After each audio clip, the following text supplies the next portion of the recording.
Di rumah ini ada seekor kucing lucu bernama Kiko.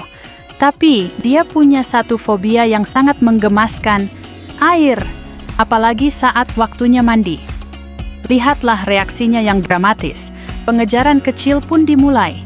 Kiko bersembunyi di mana-mana untuk menghindari kubangan air itu. Tapi tentu saja dia akhirnya tertangkap.